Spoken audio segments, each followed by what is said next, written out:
Player down. Pimp in distress. We got problems. I'll back the tape up a little bit for you guys to this morning so you can see what's going on. But the short version is, spoiler alert, we got our first Jeep waves of 2019 today. I had to take the TJ to work because the Escort will no crank. So let me back up and I'll show you what happened this morning. So the fun never stops around here. Last summer, this thing did this to me a few times, or actually when I first started driving it after it had set for a little while, where it just won't crank. And I've got a feeling it's either the actual electrical switch inside here or the clutch safety switch. We'll see if it'll actually start today. Yeah, I got nothing. Yeah, nothing. So in the time it would take me to push this thing out of the way, because it's got the Jeep parked in, undig the Jeep, get the Jeep out, and drive it to work this morning, I think I'm just going to bypass the clutch safety switch real quick and see if that fixes it, because then at least I'll know which switch is the problem. And I've already ordered a new switch. It'll just be a few days before it gets here. So I'm going to go bypass it real quick. Well, it's not the clutch safety switch. Thought for sure it would be. There's my bypass. Said I'll order a new one. I also threw the just multimeter on the battery, just see if it would show anything when it's cranking or when it should be cranking, and of course nothing happened. So it is likely the electrical switch back here.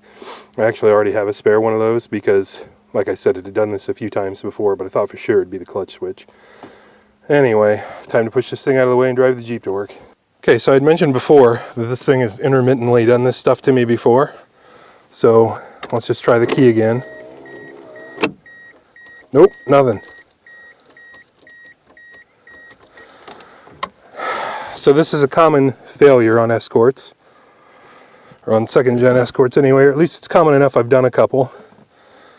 This top piece of the steering console or column trim is already off because mine happens to be broken. I have another one to put on it. I just have not done so yet because I know I need to pull stuff apart anyway. So now what I need to do is extract the bottom of it, which may actually be held in with some screws still. I'll have to dig that up and look at it. And then somewhere in this thing I have a brand new Motorcraft ignition switch, because as soon as this stuff started going on, I bought a spare, and then it worked out of it for 2 years and was just fine until today.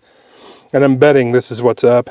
That's why I'm not going through tons of diagnostics here, because I know this is a common issue, and even if this isn't the problem, it's fine with me to have one in here that isn't 25 years old. So I'm going to get this torn off and we'll catch back up. So that's the guy we're after.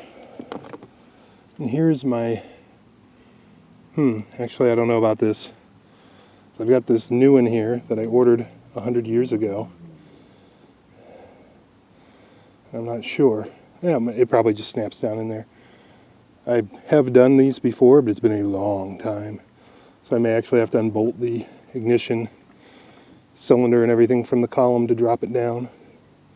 But I should be able to just get these connectors off and plug them into the new one and stick a screwdriver in there and see if it'll try and crank. So let's progress toward that. Well, Grand Theft Escort, take one.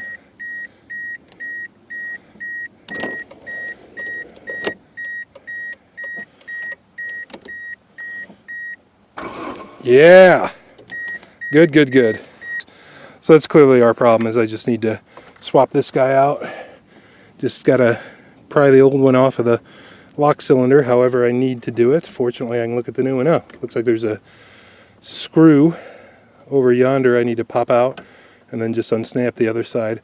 I do remember the first one of these I did, it was pitch black outside. It was 11 o'clock at night and I got it done in about 40 minutes total. So this isn't too bad.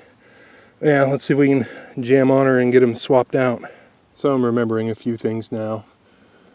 The only way to get this guy off, there's another screw buried way up here, is to drop the whole switch off, which is what I thought we were going to do. But I don't think it's that straightforward. I think you actually have to possibly remove this multifunction switch from it. And then there are two big bolts. Yeah, that rusty bolt right there. There are two of those that you have to take off to drop the thing. And I think to get these screws out, in any realistic sense anyway, you've got to pull the steering wheel. And there's 1,000 things that we're not going to do, and one of them is pull the steering wheel. I think on the last one I did, I just cut these wires off, and then this is like the key present sensor. Then it just didn't work anymore. I would like to retain that if I can, and I've messed around out here a little bit trying to just get the pins out of the connector, and I'm not having a good time doing it. So I'm going to go in the garage and give it another shot. Oh, and the only way I could get to the screw back here, I do remember this from before, is to use this stupid Z Phillips screwdriver. I've owned this for, I think this is part of my original tools, so for like 25 years, and it's been useless for everything except like that job. Disconnect your battery, because somehow, well, we won't talk about how.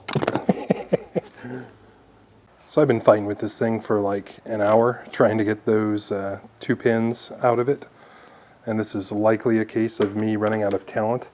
I've got pin removal tools that are supposed to work for this, and I even stole one out of another kit I have. You should be able to just push that tool right down on the top of the connector and release a little pin, and then those should just slip right out.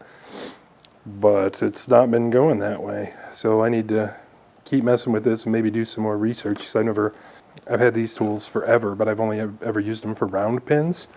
So I don't know if I'm doing something wrong or not, but either way, it's getting late, it's long past dark, so I'm going to give up for today. At least we know this is what the problem is, so no big deal. I'll drive the Jeep to work again tomorrow. Fear not, faith in humanity restored. This isn't going to be the first thing to beat me. None have yet, and I should follow up. When I said I cut this off of a previous Escort, that's because that Escort had to go to work that night. I didn't have time to do a thorough job. But the way these release, I'll see if I can show it, because I've never seen a connector like this before. Is there's actually a little plastic tang in here that you have to reach in and pull up. And I'm doing this through a camera, so yeah, you can see it there. Might be easier to illustrate on the one I've already pulled out, but anyway, you need to pull this little plastic tab up, and that releases the connector, and then you can just pull it right out the back. And I just watched like 6 videos of people removing terminals and stuff, and nobody had a connector that was like this. But one guy did mention that he was just using an eyeglass screwdriver, which I happen to have, to remove terminals that are much more obvious to remove and much easier to remove. And I thought, hey, that's not a bad idea. But anyway, that's the idea, is when I'm not looking through a camera to do this, it's probably easier. Actually, maybe. Let's see if we can use technology to our advantage. There it is. You can see what needs to happen now pretty easily. Yeah, there's no way I'll be able to actually pull that out on camera because I'm using 3 hands and I'm hunched over and all that, but you get the idea. That's how they work. Just so you don't think old Max is lying to you. There it is. So I got them both out of there. I'm going to shove that one back in at least a little bit, because these are both the same color, which makes me think this is just like a ground switch, and it doesn't matter which pin goes where. But I do want to put the, just in case, I'm going to put the pins back where they came out of. It's probably more critical when I pull the pins out of the one that's on the car right now, but anyway, versus I looked up the procedure to do this the right way again, versus pulling apart literally the whole dash. You have to drop the column down. My car is a tilt column car, which is pretty rare for Escorts, at least of that lineage. The other one I did wasn't, so I think I did drop the column, which was really straightforward, just a couple bolts and down it comes. But then the switch on mine, I'm pretty sure I do have to take that multifunction switch and all that crap off of it. So rather than do all that, it's way easier to just recycle this sensor if you want that feature to still work, which I do, and just move the wires from the one that's screwed onto the car to the new one, and we'll be off to the races. And I know what doomed me is when I said that this was like a 40-minute job. That's why I'm in hour number 3 of it right now. So it's the next day. Let's go see if we can make practical use of what we learned yesterday and hopefully get this banged out before it gets dark, which is going to be in like 40 minutes. Well, here goes. It doesn't want to seem to move at all. It's almost like the terminals just kind of need freed up. They don't want to move too particularly well. It's also colder out here than it looks. My fingers are starting to go a little numb, which doesn't help. I think I'm going to get a pair of pliers and see if I can use them to grab the wire. I think I'm also going to change out to a little bigger precision screwdriver, something I can grip a little better. And I'm not going to really try and pinch this wire. I just want something to help me get a grip. It sure looks like it's, there we go. So it sure looked like it was released. Okay, that one went in the top. Oh, there we go. Make sure we disconnect the correct one, because that would piss me off. Of course, I can't get that one under that pin for whatever reason. You guys probably can't see anything. You're probably just looking at my hand. Come on, almost had it. There we go.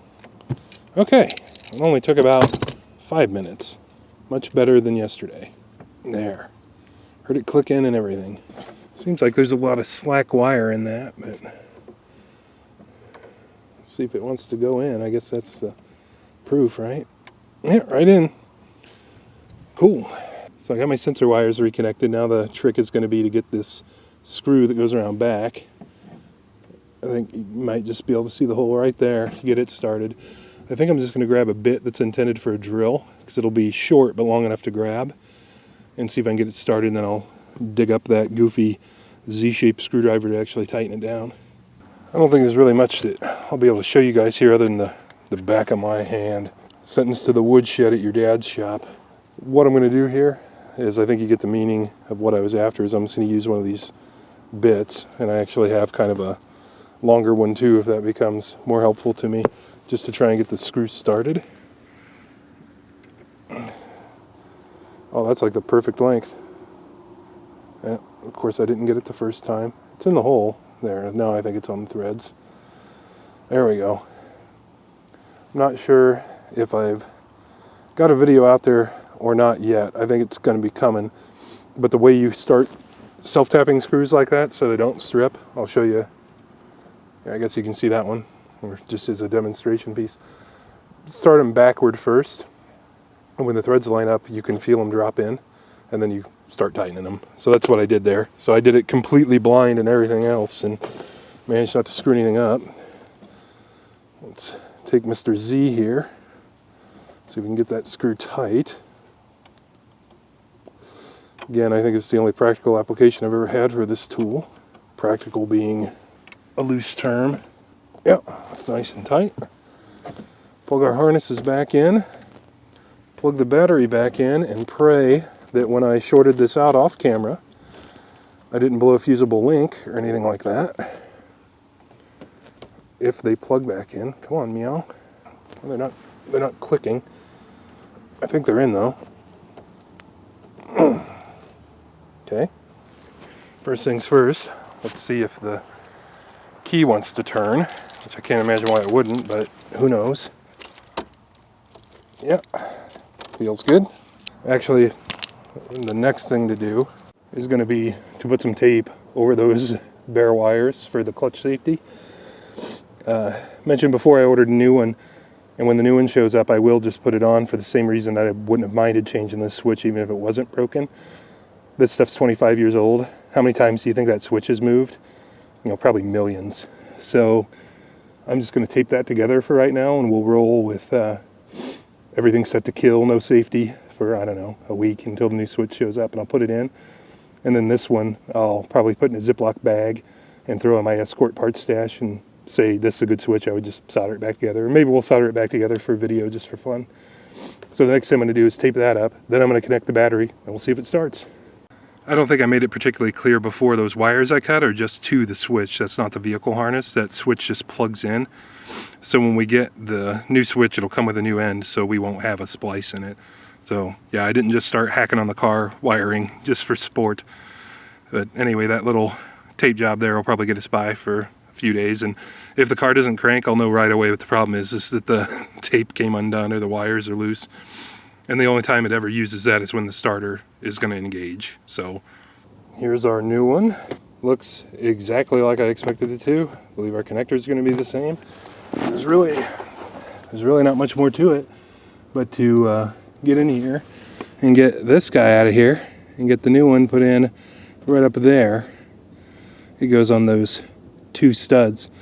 And the only trick about it is that the rearward Firewall nut isn't too fun to get on. Front one's not too bad. What nuts? Those nuts.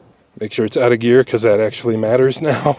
See if our key presence sensor wants to work. It do. Got fuel pump, we had that before. See what happens. Yay! Cool. So now I've just got to put a few screws and stuff back in, put that trim piece back up because I don't want quite this much exposed wiring, and call it good. Yay! Well, let's see if lightning's going to strike many more times. Obviously that's not on properly. Something's up there. It's a little better. Really, without the top there's not all that much to align that thing. And it turns out the other top I bought doesn't fit because tote column cars apparently have much bigger column. So I have to repair the one I got. Make sure we're out of gear. Got electric keel power. Bang! Alright. That's close enough to a total repair for me. This one's done. So as always, guys, thanks for watching. We'll catch you on the next one. I'm Max, that's Saddington Bear, and we make videos like this all the time. Here are a couple links to some other videos we've made, and we really appreciate you guys stopping in.